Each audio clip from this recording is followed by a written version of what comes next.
I'm your host, Reena Friedman-Watts, and this is the Better Call Daddy Show. Hey, this is Big Daddy, Wayne Friedman. That's my grandpa.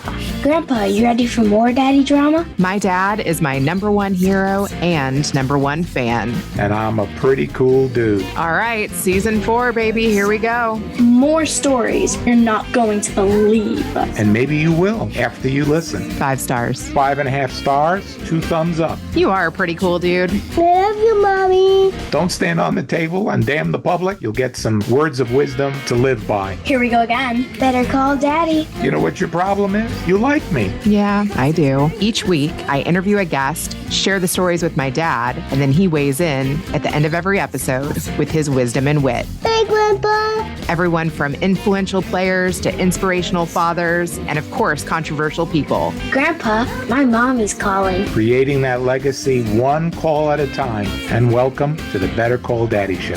Stay tuned. Where's the music? Better call Daddy cause he knows you best. Better call Daddy cause he's bringing the test. He sees possibilities. Ooh, better call Daddy, he'll be by your side. Better call Daddy, you're the apple of his eye. He sees possibilities. Oh, you can agree. Sometimes I am absolutely shocked on how my dad is going to respond to one of my guests, and this episode is an example of that. Today, I am talking to a lady who was raised in a cult and left a cult. She was forced to be her own hero. Relatable Reese, welcome to the Better Call Daddy Show. So I told my dad that I was getting ready to interview somebody who left Scientology and grew up in a cult, and it's interesting how he responded to that. First off, he was like, how has that shaped your connection to spirituality? That's a good question, Dad. That's a good question. I don't know that anybody's ever asked me that question. Well, spirituality is, I like that word. I don't feel like rigid answering that. But if you were to say, how has it shaped like my connection to religion in general, I'm not comfortable because of that. Spirituality is a different thing for me because I have a husband that passed away a few years ago and I feel him with me all the time. And like, I've, experienced things where I'm like, oh, that was him. So to me, that's kind of very more spiritual. And I have always felt a connection there, like regardless of Scientology. But I'm married now, and coming out of the cult, he was trying to take me to church. He's a Methodist. And I was like, oh no. I mean, I tried it. I went with him once. I'd never been to church before. And it was not for me. I just thought I'm not ready for this, kind of jumping out of one thing and into another. I'm not ready to just start believing something else. Yeah. You know what else he was talking about? He said that there's a lot that we can't see, which is interesting that you said that you feel your husband spiritually. Like, some people can't even recognize miracles in their own life. I'm curious, have you recognized miracles that have happened since you've left Scientology? Oh, yeah, definitely. I mean, yes, just as far as, the miracle of how I got out. I mean, that alone, I feel like had something to do with, his name was Fred, had something to do with Fred. I definitely, all the time since he passed, feel good things happening to me that otherwise had never really happened before. And, before he died, we had a long talk and he was like, I'm still going to hang around. I want to be there for you. I mean, he kind of had a weird plan in place anyway. But yeah, I mean, I don't know if you know the way I was outed. I would have never left Scientology. I would have remained, I was born and raised. I would have remained in, but it was a whole mistake how it happened. And I was kind of pushed out. And so to me, that's a miracle in and of itself. I got therapy. I never would have done that. I had my YouTube channel that I've had just a little over like 6 months and a week. And I just hit 20,000 people following me and they're all my friends. So it's like all this support surrounding me, I would say is absolutely miraculous. And I've never used the word miracle as a Scientologist. So yeah. I would definitely say those are miracles. Wow. Yeah. Let's reframe your story a little bit and kind of talk about growing up in Scientology and what that looked like. So yeah, I was born into it. My dad had been a Scientologist since like 1970 or 68 or something like that. I was born in 84. So he was a seasoned Scientologist and still is. And he got my mother involved in it. And I have one sister who's 4 years older. And so he was very harsh with Scientology. Just, you have to apply it. He was very rigid about it. There was no not doing it. There was no choice involved. And so the earliest I can remember is the age of 4, and we would do training around the clock, just routines and drilling. They call it drilling. And that's all we did was Scientology at home. And that was confusing. I can't speak for my sister because she was older, but I remember being 4 or 5 years old, and he was just so forceful with the stuff, and I didn't know what we were doing. Like, I just was like terrified. I mean, he was very like, again. Like, he would just force us to, do the practice and teachings of it. I was like, I don't even know what these words mean. There's a whole other language in Scientology. You flip to a different language. And so I didn't know what they meant. And I don't know how much you know about it, but like, if you get ill at all, like a cold, if you stub your toe, if you, get in trouble at school, it's called you pulled that in. Scientology believes that what did you do harmful? What kind of a harmful act did you commit to pull that in? So that's another constant, is you're kind of under a flashlight in Scientology, giving up your crimes all the time.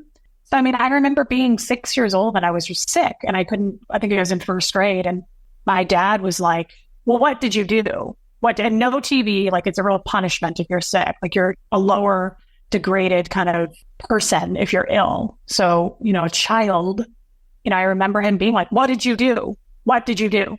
And he would try to pull past life crimes. So, like, I'd be like, I don't know, I don't remember. And he'd be like, well, what did you do before this life? What did you do before you were born? So, like, really just toxic. Like, I have a 14-year-old now, Reena. So it's like, I'm a mother. I've raised a child. I can't imagine talking to my kid that way, talking to any kid that way, not even my own. Yeah, I'm a mom too. That is scary. Fear. Yeah. I remember my biggest memories were just being like cowering, just scared, because it was this constant, like, what did you do? So then I grew up, became an adult, joined staff, all those things, and it's the same thing. It's just, if you get in an accident, if you something simple, like it's kind of an ongoing thing in Scientology. If you get a cold, if you get any kind of illness, we all know at this point of season, the Scientologists will go, oh, it's just allergies. It's just allergies. Because nobody wants to say they're sick, because you get in big trouble for being sick. What did you do? What did you do to pull that in? And you've got to be brought in, and you've got to be put on the e-meter, and it's hours and hours and hours of interrogation. So it's like, oh, no, I'm just allergic to dust. It's just. What's the e-meter? Yeah. The e-meter is a tool that L Ron Hubbard invented and came up with. And I'm not the greatest at explaining it, because I never was on the other side of operating one. But it's the main thing in Scientology called auditing. And it's similar to counseling is what they equate it to in real life. And you have an auditor that sits on the other side of it, and it's got a needle, and it's a little device. A lot of people equate it to a lie detector. You hold cans that are attached to these electrodes, and the needle reads on the dial with thoughts and energy. And that's the tool they use to find your crimes or what you've done. So you can have, sometimes it's not auditing, it's off the auditing part, like where you have something called checking, security checking. So they'll do that, where they ask you a list of questions. And I've been having that done since I was 5. And can be a dangerous tool, because they can keep you on that thing for hours and hours and hours going, what else did you do? So go into a past life. What else did you do? And you have to kind of it's very confusing. For a kid, it's very confusing. For an adult, it's confusing. And eventually you start making things up because you just want to get out of it. You're just kind of like, okay, I feel so much better. But the needle has to do certain things in order to allow you to end the session, which is what they call it. Did you ever try to have like a heart-to-heart with your parents, or No. Try to buck up in any way? Like, you're like, I'm not buying this? Absolutely not. And you don't ever do that as a Scientologist, because they call it a high crime. So there's like a list of crimes that L Ron Hubbard came up with in a book. And it's a whole structure of things, but one of them is ever questioning. You can never question. And if you do, you're subjected to that security checking for a long time, and it's on your dime. And I don't know how much it is now, but I mean, it's usually like $800 an hour. So it's very expensive. And you have to sit there and have that. So you learn real quick not to question anything. Just in a nutshell, my mother and my sister were out since the 90s. I stayed in until a year ago. Okay. Oh my God. So year after year, I don't know if you watched the Leah Remini show called Netflix, the Scientology Aftermath show. Okay. I haven't watched It's a really that good yet. show.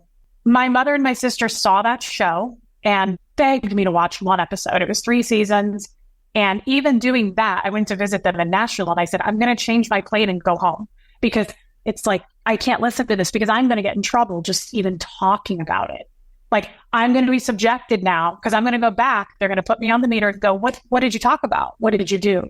Did you talk about anything? And that needle, they're going to go, what's that? What are you thinking about? What's that right there? Are you guilty of something?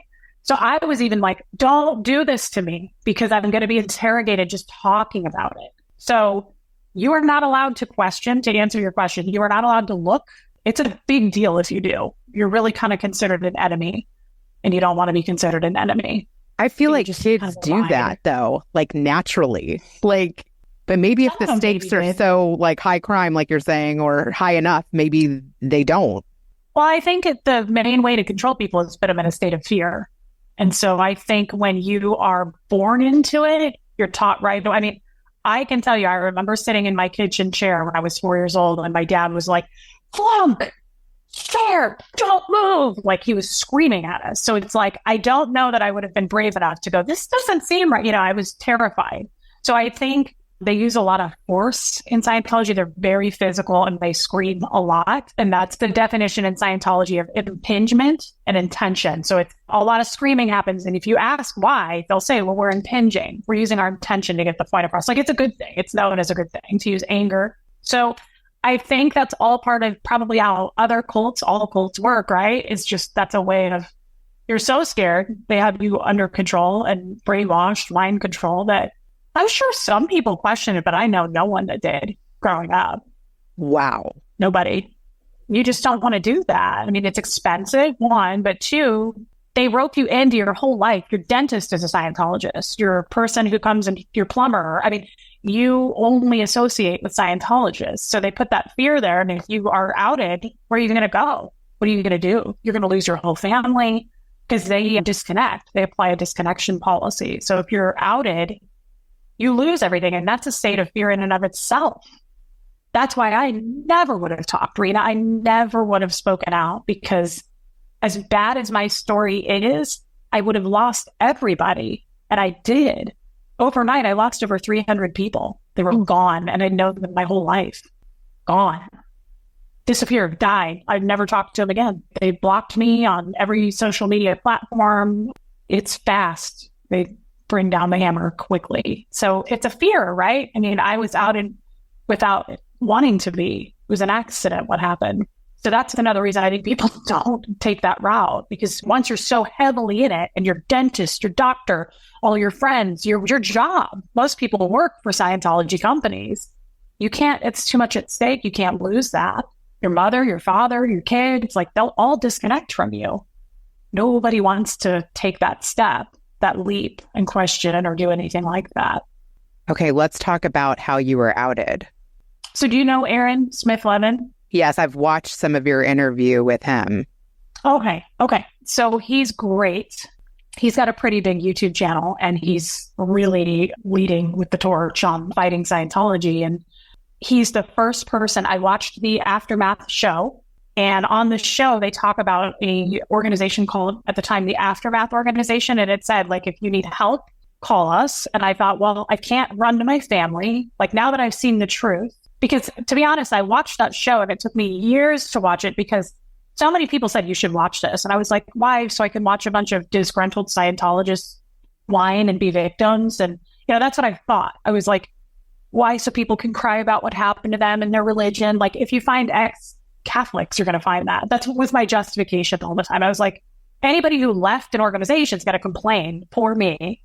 So that was my rationalization. I was like, I'm not going to watch this crap. So I did. And when I watched it, it was so powerful. I couldn't stop crying. It took me like a week because every episode, I was like, oh my God, that happened to me. That happened to me. And I thought I was the only one. I truly thought like it didn't work on me. I thought everybody else succeeded in Scientology except me. I was just the one it didn't work on. That's how I felt. So when I watched it, I was like, oh my God, these are not sob stories. Like there's other people they've abused. There's other abuse cases, right? So I thought, I can't talk to my family. Of course, they're going to out me and I'm going to be in big trouble. So I called the Aftermath Foundation and I talked to Aaron. He's the first person I talked to. And I felt so safe because I was like, wow, I can say things without knowing I'm going to get in huge trouble. So we became friends for about 6 months, and he and I talked all the time, and he texted with me, and he was like, let's try to get some people out, because I was like, I'm ready to leave. How do I get out? I just need help. I want to get out. I've seen too much and I want to go. And he was like, hold on. I've got this channel. He was like, maybe if you give me information, like we can expose this stuff and you can kind of stay under the radar and help, with the cause. And I was like, yeah, I like that. It makes me feel like I'm doing something. So for about 6 months that went on, and I texted him some information about a New Year's Eve party and this chairman of the board, David Miscavige, and all that. And this was information I got from my mother-in-law, who's a 40-year staff member in Scientology. And he accidentally flashed that text up on his screen during a live. And it was he said about a quarter of a second. I didn't see it, but a lot of people saw it. And he immediately edited it out. But at that point, the Office of Special Affairs, which they call OSA, who's like the, head of security of Scientology, they're constantly watching Aaron. They're, recording everything he does. I never spoke to my family again after that. Wow. It took that quarter of a second and they knew, and they saw my name and it was over at that point. Just that's what happened. So it was a total mistake. And Aaron called me and he goes, I don't think they saw it. He said, I edited it out. I think we're safe. But he was frazzled. He was super rattled telling me the story. And I was surprised I wasn't. I just said, well, I was like, if this is how I go, and I guess this is how I go, let's hope that that's not the case. And I was pretty reassured by him that that's not going to be the case. And they were gone. So that's how this all started. And he convinced me to start a YouTube channel and speak about it. He was like, you might as well, it's out there. So I did. And it's been really therapeutic for me. I have to be honest, just talking about it, seeing a therapist, which is a huge no-no in Scientology. And so, but that's how I was outed. Yeah. Is your therapist at all formerly involved with Scientology at all? No. He doesn't know much about it, which is interesting. I've seen a couple of therapists to get to the right one. I wasn't comfortable with the first couple. Every single one I've seen, and that's another thing Scientology, when you're in, they teach you is therapy's the devil and, psychiatry is trying to take us down. And once you get out of the bubble and see, they don't even really, it's not big enough to even really know what it is. All 3 therapists I've ever seen were like, we've heard of it, but it's not even really a thing for them. They're like, I don't know. Yeah. So I kind of enjoyed that I was like, oh, it's not as big. Scientology, gets you to believe, you have blinders on and you're not allowed to look and you can't go to Google. So they get you to believe real quickly that we're making serious progress and we're clearing the planet and saving everybody. And I think my channel is bigger than there are actually Scientologists active. So if that tells you anything. Interesting. More people. And I don't have a very big channel. So it's okay, yeah, that's good to know. What made you want to tell your story? Because you could have been blown up and then you could have gone to the therapist and kind of been a mom and not been public with it. Why did you want to share your story? So Aaron, after he flashed my name and after we saw the fallout of what happened there, I think a little over a month went by and he was kind of talking to me. And I know he felt terrible and he knew everything that was happening in real time. And he was like, I really think your story would be a powerful one to tell. Mine's a little different because I was a minor. I was underage and I was 14 having sex with a 24-year-old on staff at the church. And so he was like, yours is a little bit more powerful. And I think it could reach more people and maybe get someone who's watching under the radar like you were to know that happened to me too. Kind of like me. I was like, that happened to me too. It woke me up. So that alone took a few weeks for me to think about it. And I said, I don't know that I want to share it. I'm dealing with the effects of losing everybody I don't know. I just thought, I'm out. It's over. It's done. I lost everybody. And I thought, well, this isn't going back. I'm never going to get them back. So I might as well share and see who we can reach to go, that happened to me too. And it's wrong. and I've been told it was okay, and it's not. And so I thought, I really want to help somebody. If I could reach one person, and so I'm glad I did it. I'm really glad I did it. And it felt good for me to get that weight off. I've never, ever talked about it with any non-Scientologist ever. I mean, it's been well known within the church. I've complained, I've reported things, but nothing's ever been done. So it felt really good to be heard and validated by people who actually cared. Love that. Yeah. What happens if you do report it within the church? I reported. So the guy that I slept with when I was 14, I was on staff. I was pulled out of 9th grade and put on staff. And I immediately got a boyfriend who was on staff. He was 24. And we were together for 2 years. And it was well known. I mean, people knew. My dad knew. Everybody knew. In Scientology, you're looked at as there are no children. You're just in a small body. So you're just a being in a small body. That's what we call them. So they're treated just like the rest of us. So that's alone, if you think about that way of thinking, there's nothing wrong with it. And I didn't think there was anything wrong with it. I went full on, I think, to the age of 35 when I told my current husband about it. And he said, statutory rape. And I said, no, it's not. And he was like, yes, it is. And I said, I consented. I wasn't raped. And he said, it doesn't matter. You can't consent. Like, he was like looking at me like, are you out of, like, where are you? I still thought it was okay. So back then I was like, there's nothing wrong with this. No one saw anything wrong with it. And then I didn't report that because there was nothing to report. He was my boyfriend. But there was a guy that was like around 50 when I was on staff, and he grabbed me and he put his hands like all over me and he shoved his tongue down my throat. And it was really traumatic for me. And I reported that. And I got in big trouble for reporting that. I got an order put on me that said, like, you're entertaining the men of the organization. You're bringing our statistics down. Like, you're nothing but a problem. You're hurting other people it was pretty wild. So that's how they deal with, that's what I mean. You learn real quick, not to speak out. Did you know on a gut level, though, like that was wrong? Oh, yeah. No, well, yeah, because I know how it made me feel. I was scared. I was actually at a filing cabinet at work and they call it the org, the organization. I was at the org, like I always was. You work 16 hours a day. And he threw me off guard. He flipped my body around and shoved me against his filing cabinet. So it was very I knew it was wrong because of how I felt, the panic, the sweat, like I started freaking out. So yeah, I knew that was wrong, but it's similar to, like I told you in the beginning of this interview, when you get sick. If you do anything like that, what did you do to pull that in? So when I reported this, it was, what did you do for him to come to you and do that? It was not looked at the other way around. So that was a little bit shocking for me and hard to process. I was 16 when that happened, and I thought I would be more protected when that happened. And the day that happened, actually, well, not the day, like a couple of days later. So when you had that order put on you, they gave me 30 days and they said, you better not do anything else. You better not get any more reports or you're going to be outed in this organization. You'll lose everything. So I was tiptoeing, right? Like, I was real careful not to even talk to anybody. I didn't want to get in any more trouble. There was a gentleman on staff who was a friend, a very close friend, like a brother to me. His name was Dan O'Connor. And I did not there's something called a telex machine, which I'm still it's foreign to me. I was in charge of it and I didn't know how to use it. And I did not send a telex for him. That was very important. It was supposed to go up to the chairman of the board, and he flipped out and he got very upset with me and he got physical. And that had never happened with me. This guy and I were so close and he was so angry, and he picked up a fax machine and he hit me with it and in the side of the head. And I fell down.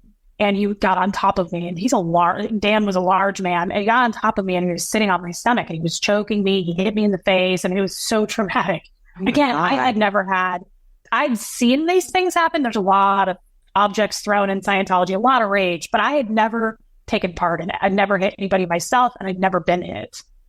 So this was shocking for me. And I was trying to scream and no one was there. And his mother came in, who was really like him, very, very aggressive, very abusive, physically violent. And there was another person that came who's since passed away, and they were standing there. And I said, please get him off me, help me. And I was struggling to breathe. And his mother pointed to me and she said, look at her. And she kind of nudged the lady next to her and she said, she's fucking out to lunch.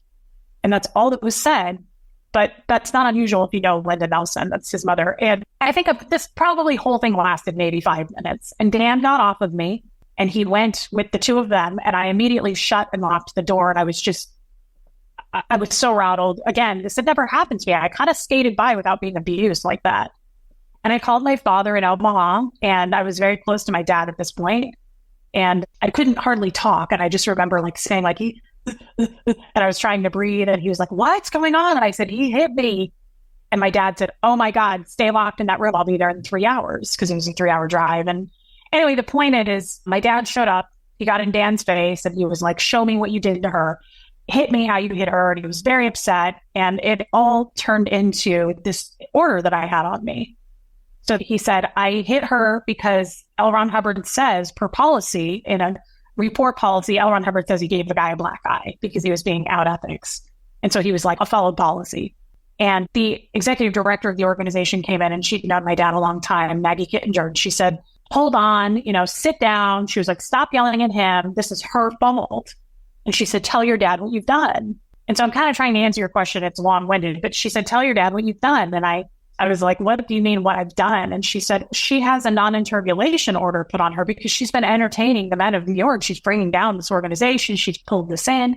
She's basically a little floozy, and it was horrible. I mean, that's how they view things. And my dad and I, again, were very close. And that in that moment, he said to me, is that true? And I said, yes, it's true that I have an order. But I said, I reported Tom. I reported this man for what he did. And I didn't entertain him like she's saying. It happened against my will.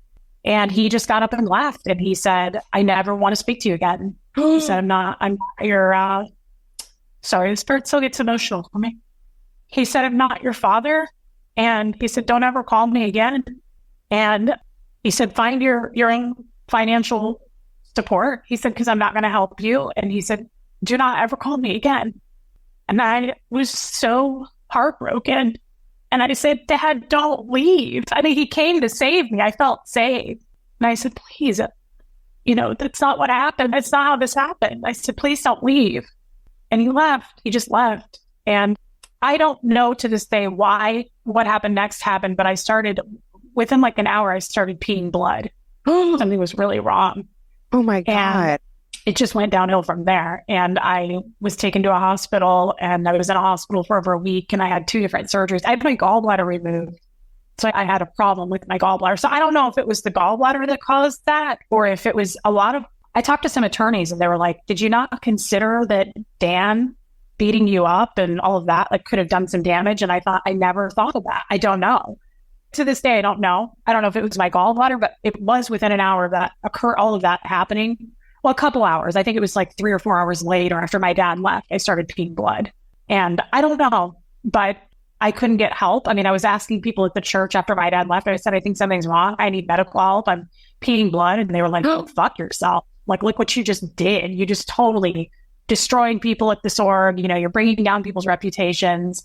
And the guy that I was dating, Shane, the 24-year-old, took me to the hospital. He was the only one that helped me. So, and once I was in the hospital, I called my dad because they said, you're a minor. What are you doing? Like, you're a minor in a hospital bed. What's going on? Where are your parents?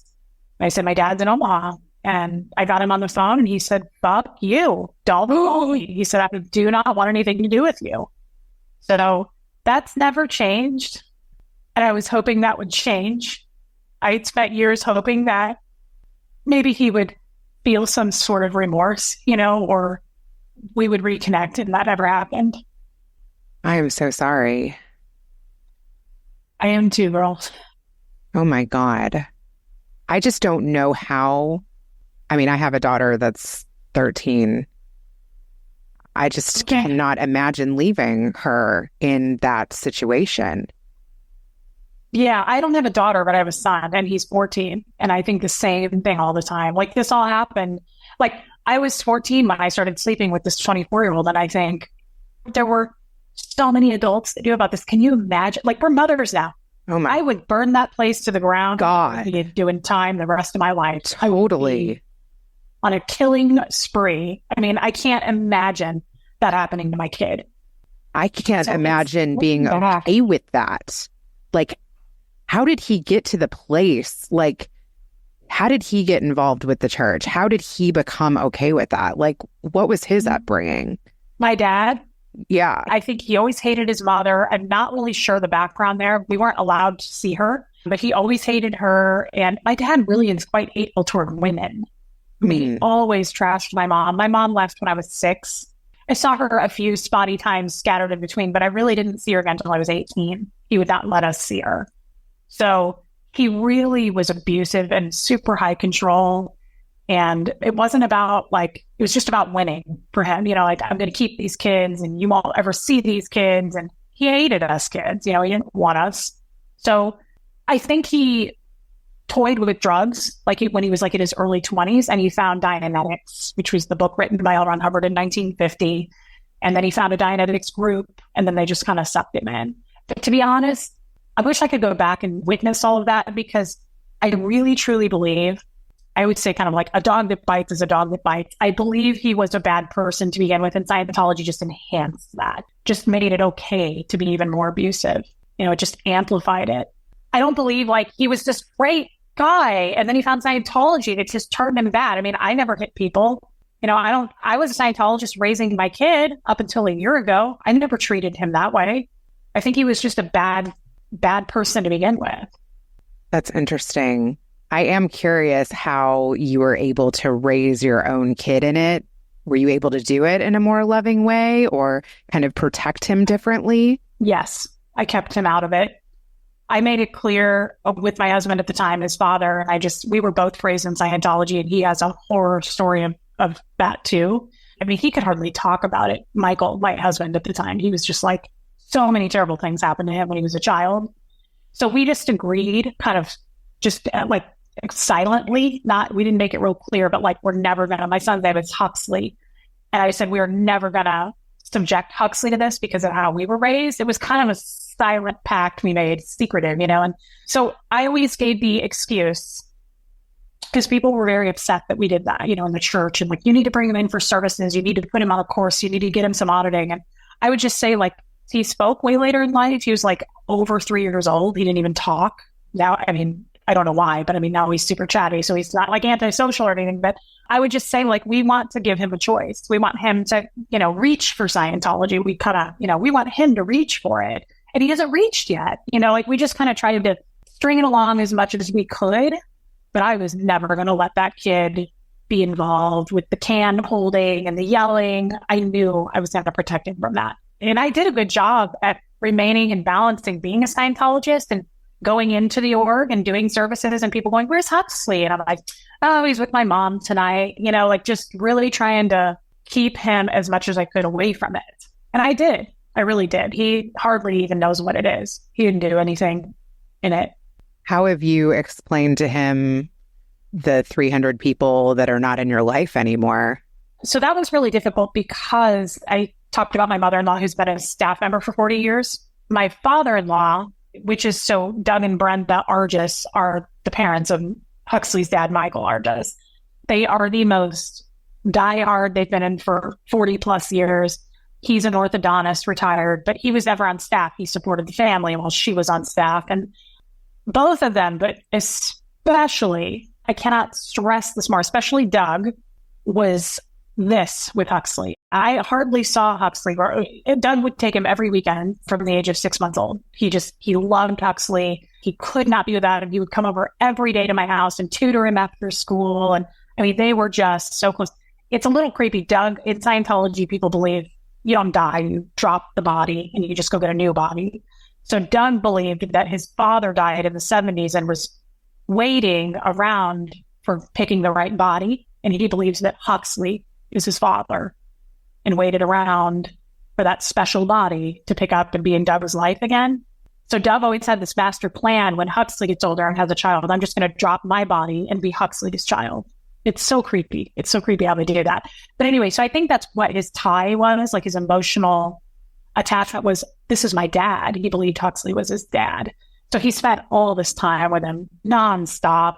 And when I was outed, he dropped Huxley. He never spoke to him. And I bet he saw Huxley at least 4 days a week, every week. And he never saw him again. And Huxley said, I can't live like this. I can't, like, it's just too much of a mystery. Where did he go? It's like, it's a void. It's like, I don't. So he called Doug on his cell phone. See, they wouldn't take my calls. They had me blocked. But Doug did not block Huxley. And I'll tell you, it was one of the hardest things. I could not. He called him on speaker at our kitchen table one night, and you could tell they got to Doug. Doug had zero emotion. He was very regimented and what to say. It's like he had been trained and coached on what to say if this phone call ever took place. And Huxley, my kid is, I don't want to say like he's a tough guy, but he doesn't cry. Like he's actually quite reserved. Like he's a man of few words as far as like I'd always say he's like a 50-year-old man. The kid has always gotten up at like 5:30 in the morning. He eats his own breakfast. He showers. Like he's just very responsible kid. He always has been. It's funny.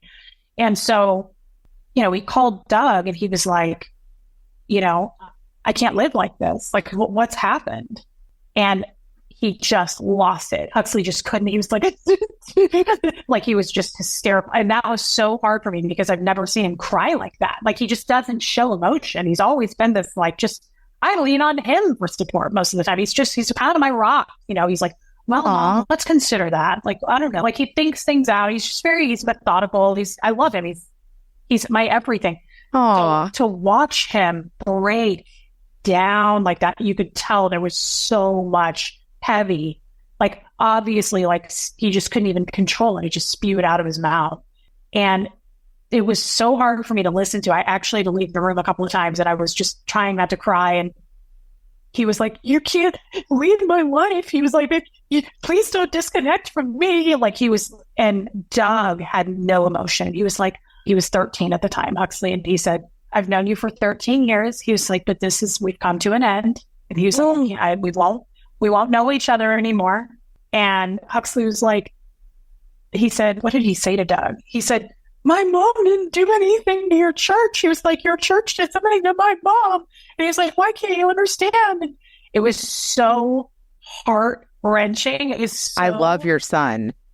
Yeah, but I mean, and he's so smart. He's very advanced in how he thinks. Oh my God.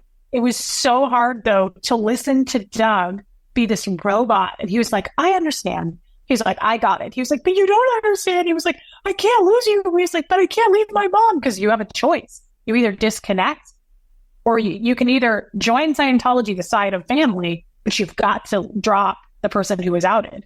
So he would have had to make a choice, which legally he can't, of his mother. So he was saying, Huxley knows how it works. So like disconnection, if somebody gets declared a suppressive person, which I did, that's the highest crime. That's when you're outed and you can't come back.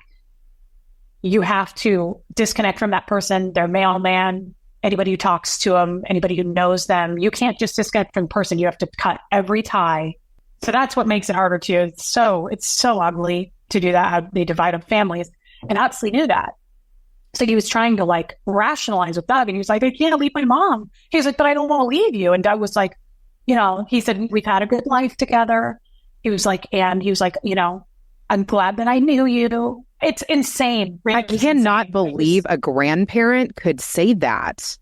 It was horrific. And we never talked to him again. That was it. He never called him again. And Huxley had to call him. Keep that in mind. Like that story, he was like, I can't live like this. I have to have an answer. Like it was he needed closure. I didn't get any closure. I lost probably about 500 total. I never spoke to them again. God. To this day. So, I mean, he got that one phone call and that was it. Now his grandmother, Brenda, Doug's wife, never spoke to him. And again, was in his life. She just wasn't in his life as often because she was a full-time staff member. They keep pretty close tabs on you when you're a staff member. Doug was not. So he had the freedom to come to our house, take in places, do stuff with them year after year after year. They had their routine.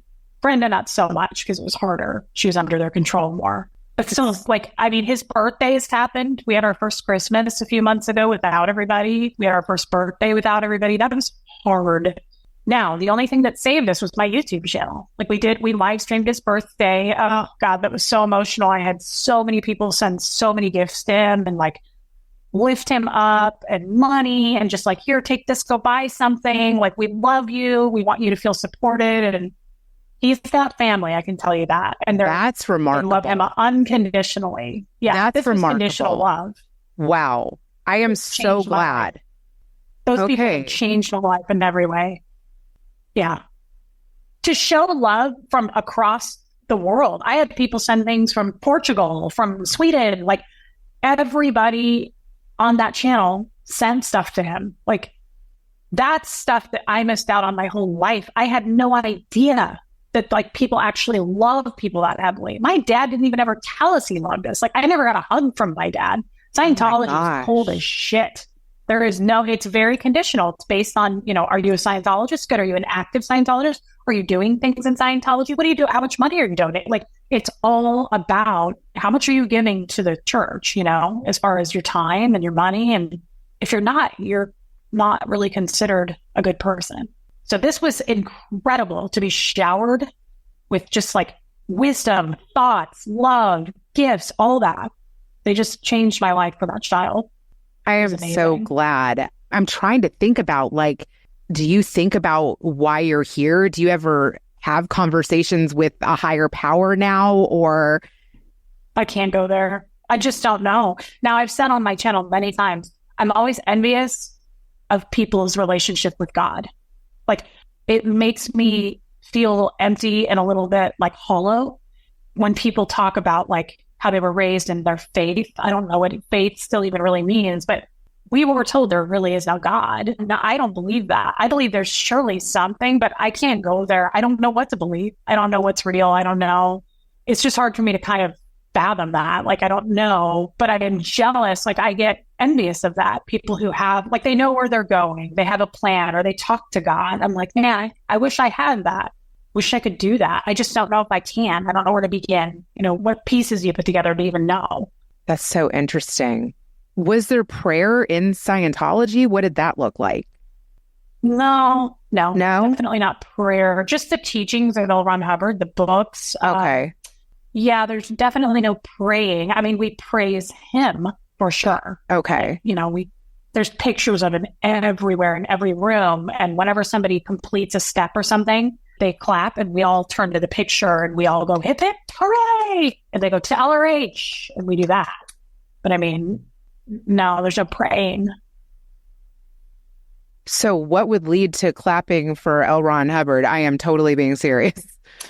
Oh, well, everybody says it, like, you would know it as a Scientologist, like, Ron is your best friend. So, like, when you write a success story, when you finish something, you complete an action, you always have to write a success story. And almost everybody says, and to Ron, like my very best friend in this universe, to the best friend that mankind has ever had, to Ron, it's always like, thank you, Ron, for, making me a better person, for the life tools. And yeah. Did you ever connect with that on a deeper level? Never. I was always uncomfortable with it. I never did the hip hip hooray. I would just do the clapping because I always felt I didn't like his pictures. I never resonated with him. I never felt connected like everybody else. Everybody else was like, isn't he the best? Like, he's dead. They talk about him like he's here, and all the gifts he's given us for our future and our eternity. And that's how they talk. So I never connected that way. I never felt connected. I always thought he was a little creepy looking. And I would, we have to sit there all day and listen to lectures by him. So like, it's the recordings of him. And sometimes the way he would talk made me uncomfortable. I felt like he was racist in a lot of things, but also like Scientologists hate gays. Like, they hate anything. And that never made sense to me. My father hated gay people because Scientology, he talks about it in the books. And I never agreed with that. So there were things that like tipped me off where I was like, I don't like this, but I never said it out loud. I thought, why are we racist? Why do we hate gay? Like, why? And he would talk about why, that they were a lower form of basically human, and they should all, he says it on Science of Survival, they should all be cast off and put on their island somewhere. So a lot of things I remember growing up thinking, I don't agree with this. I never felt that way. I never felt violent enough to want to hit somebody. I never wanted to hate gay people. I just thought.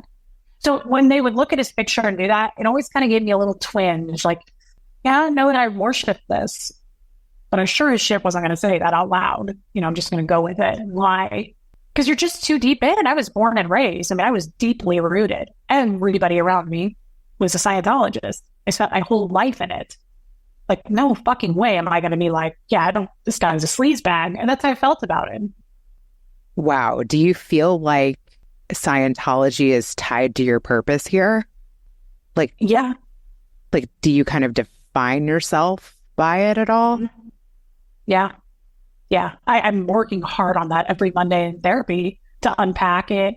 I'm getting so much better. It's now been a year and 3 months since I've been outed.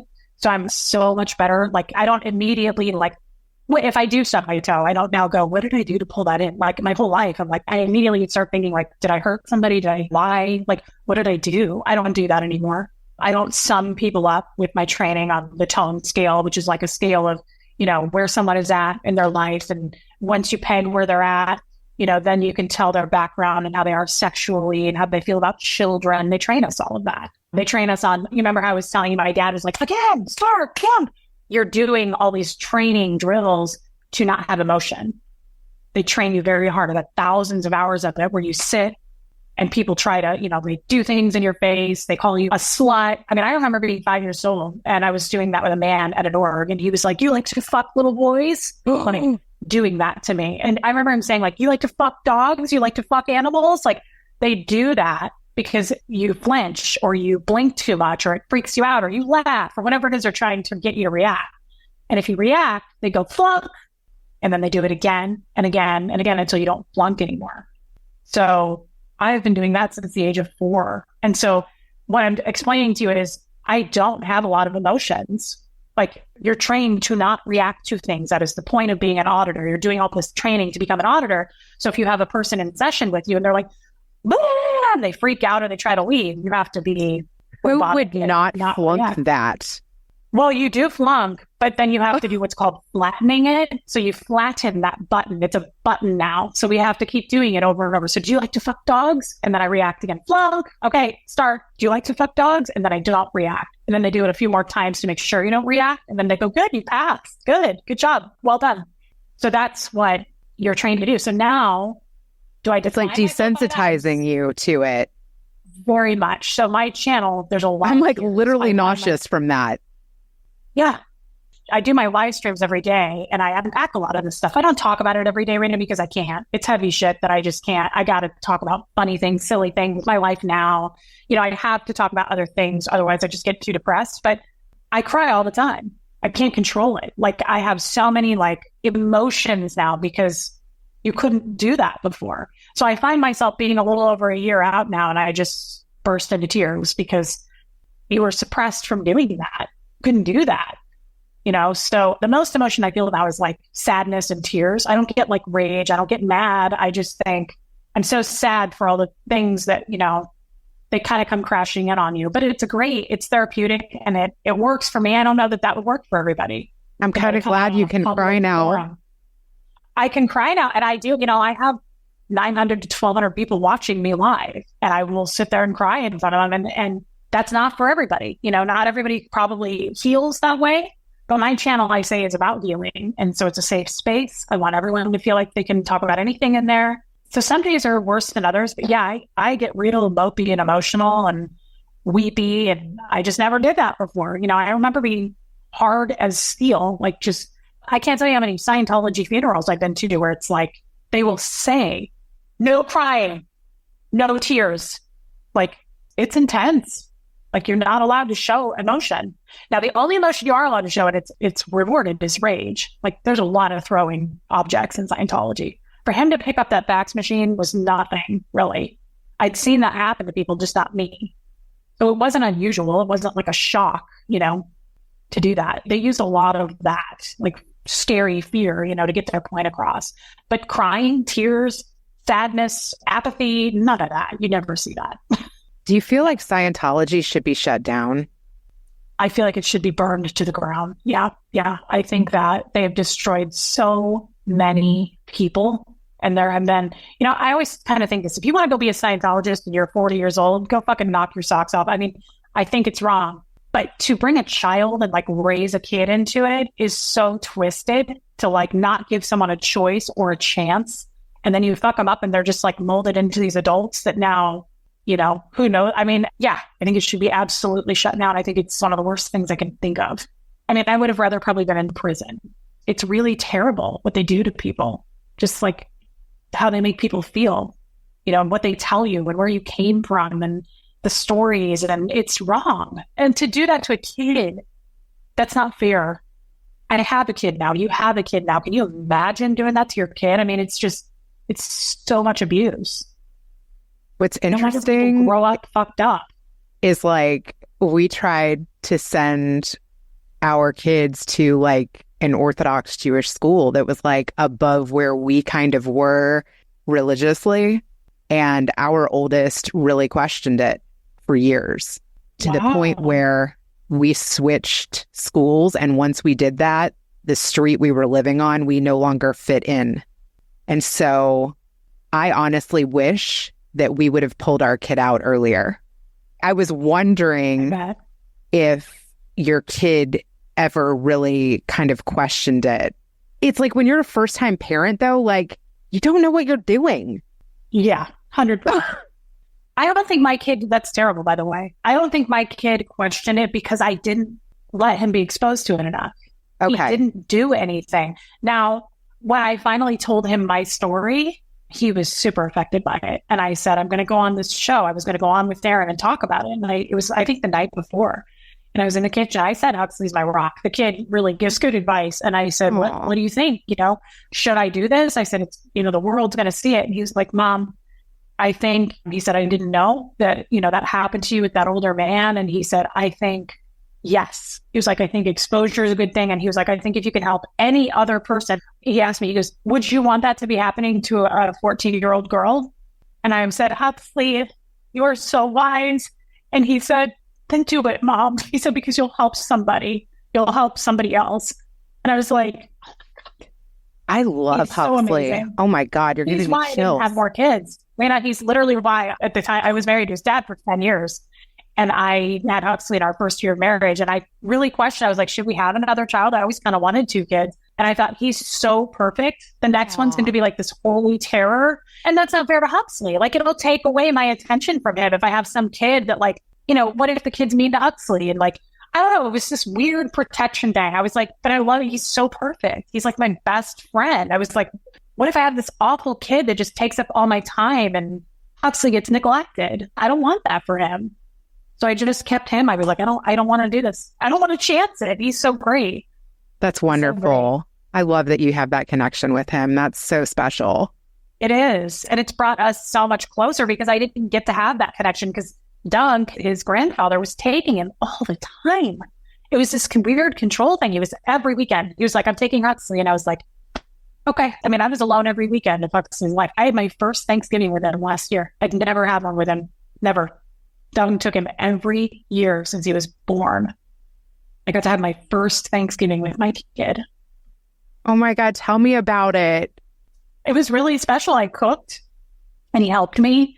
And I asked him, what do you want? Like, what do you normally do? Like, what's your tradition? And it was really special in our own home. He helped me cook and we had so much fun, but it was a new start. Same with Christmas. I mean, I saw him for like 2 hours on Christmas morning, but they'd come get him after that. So we got to spend our Christmas together. And so, like you asked me in the beginning about miracles, I say this is a miracle because it brought me closer to him. And it makes me feel guilty still that I allowed all of that. I shouldn't have allowed it. I should have put a stop to it. I should have said, like, this is my child. But I didn't. And it makes me feel sad that I can't bring back that lost time. But I really try not to look at it that way. I try to look at it like we're building something new now. And he's not your average teen that's like, Mom, get away from me. And we do stuff together all the time.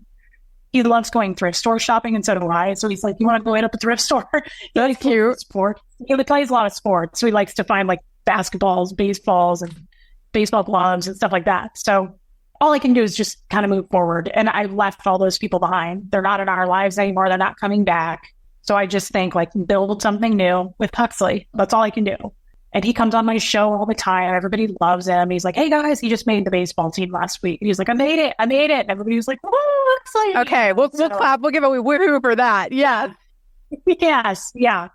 So, I mean, it's really, I couldn't have asked for something to fall into place the way it did. I mean, as much as it hurt me, I'm not harmed. I've got Huxley.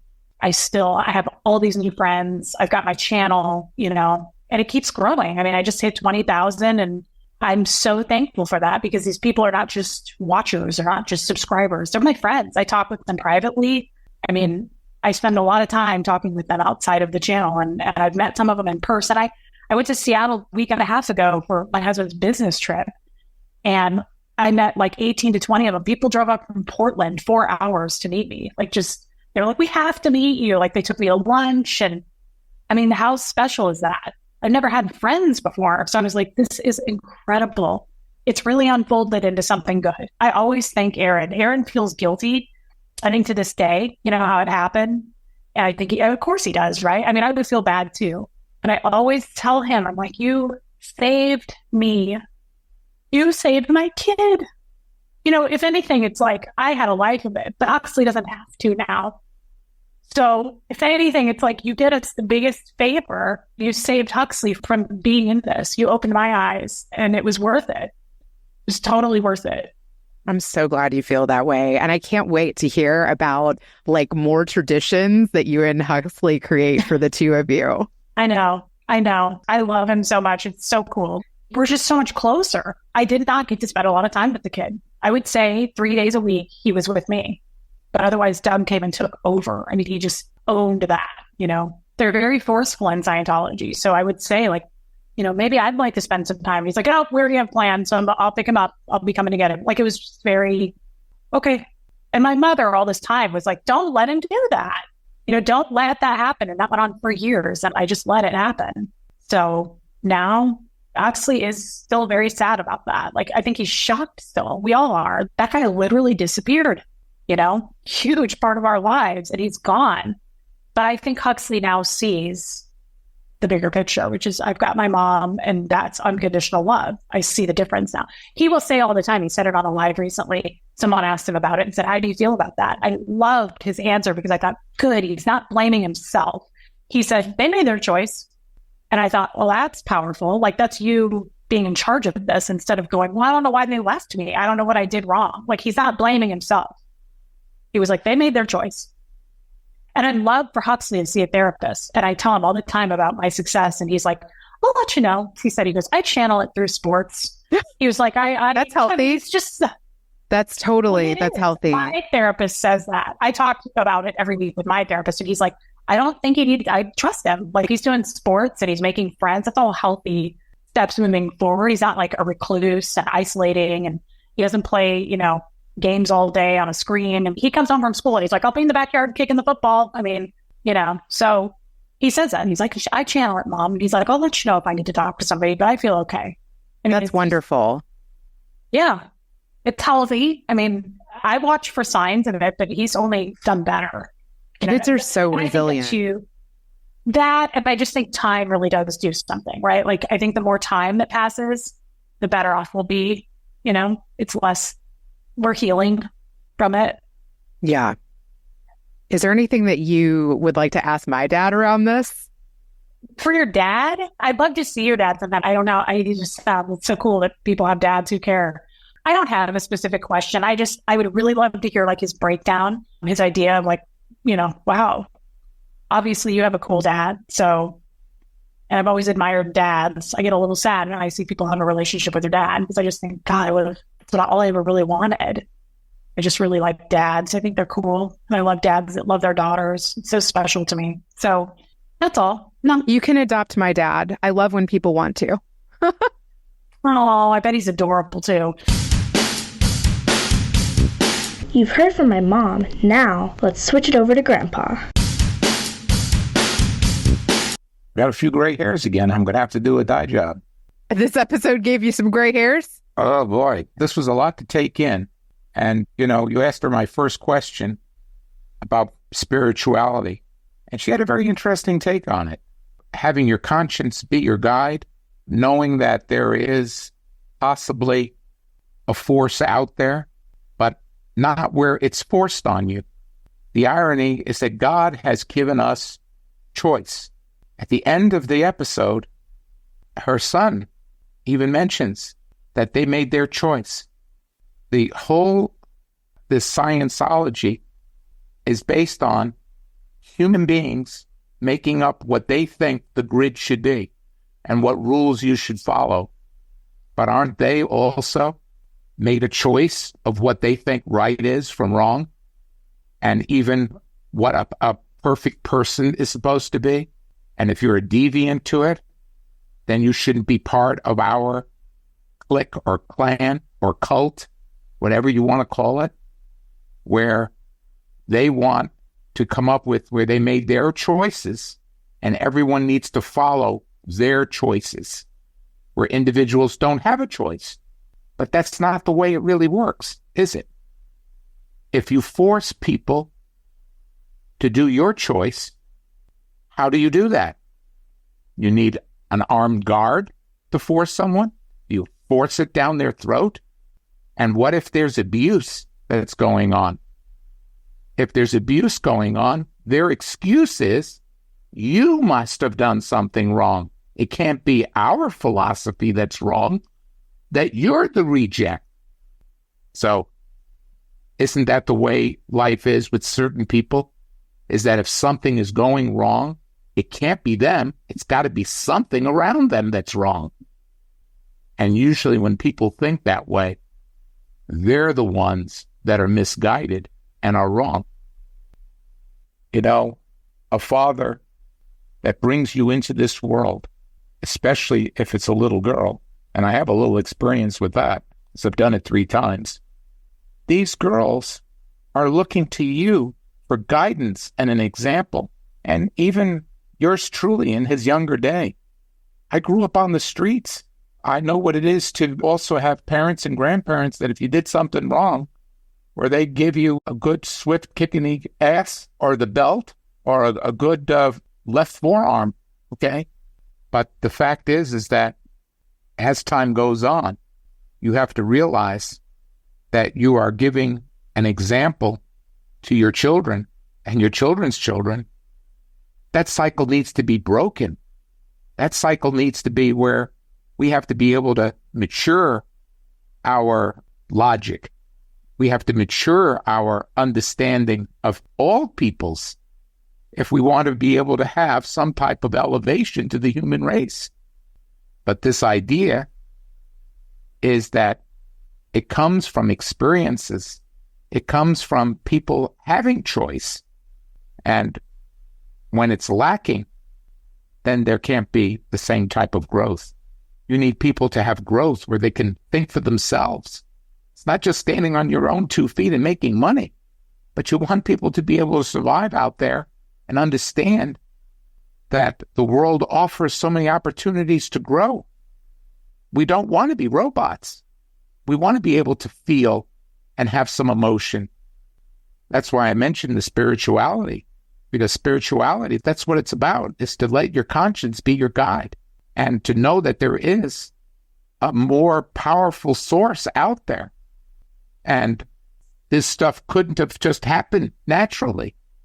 It's beyond all the rationale of science. And for a group of people to think that they have all the answers, that's why I've said it's those type of people that are misguided.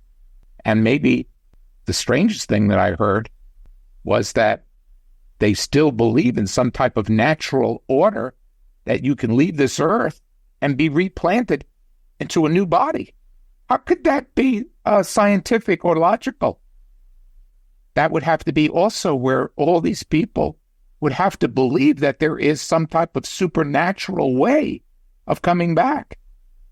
That doesn't happen automatically. You don't read that in a science book. So there's a lot of hypocrisy that I saw in this interview. But what's nice about Reese also is that she was looking for just one simple thing from her father, and that was love and understanding. And if a terrible event happened to me, that my father would have my back. And for a father not to have your back or to rush to a scene to try to rescue you and then leave you in the forest or leave you with the animals to eat you up, that's just horrifying to me. And for her to be able to overcome that and to be able to tell her story and share that so candidly, she deserves a lot of praise and understanding and love for what she's doing, because she is trying very hard to make a new choice and to be able to help people and to tell her story. And this is what podcasting can do, is that it doesn't have to be filtered. It can be real, and it can touch people where it's not mechanical or robotic, but it's human and humanized, the way for us all to communicate without filters. And it really helps us all. The more stories and the more people that have experienced certain things that they have in common, guess what? We can all be friends. We can all get real with each other and help each other our whole lives. We can really connect with people that feel us. And there's no science in that. That's love. That's understanding. That's humility. That's loyalty. And what she's been taught as a little girl is abuse and oppression. What kind of science is that? And yet, she still sees her son as a miracle and wanted to protect him of that. And that's all she asked for. That's all she asked for. And the truth of the matter is she's doing that. And I am so happy and glad that she has a son that has responded. And let's face it, the grandfather took that child every weekend, and he was able to distinguish the two different worlds. And he chose love and understanding, and understands what the word means of choice, and that you as an individual make most of the choices in your life, and there's no excuses to winning or losing. You make the choices, and your hard work, your understanding, your perseverance will determine your destiny. Not a group of men with a closed door with a couple of books where they think they're so smart. All right. I think you earned those gray hairs. Thanks. I'll try to get rid of them next week. Anyway, Reese, if my 2 cents of wisdom means anything, I'm happy to share it anytime. I think you're a very brave lady and have overcome some adversities that are just unimaginable. You're a hero. Thanks for listening. Now I think I'm going to go call my dad. I'll say goodbye and see you the next time. Thanks for listening to the Better Call Daddy Show. Join us weekly for new episodes and more daddy wisdom. Better Call Daddy is good advice always. Don't forget to like, subscribe, and share. You can also find special episodes on my YouTube channel, and you can listen on Apple Podcasts, Google Play, Spotify, Amazon Music, Alexa, or your preferred podcatcher. That's a wrap for now.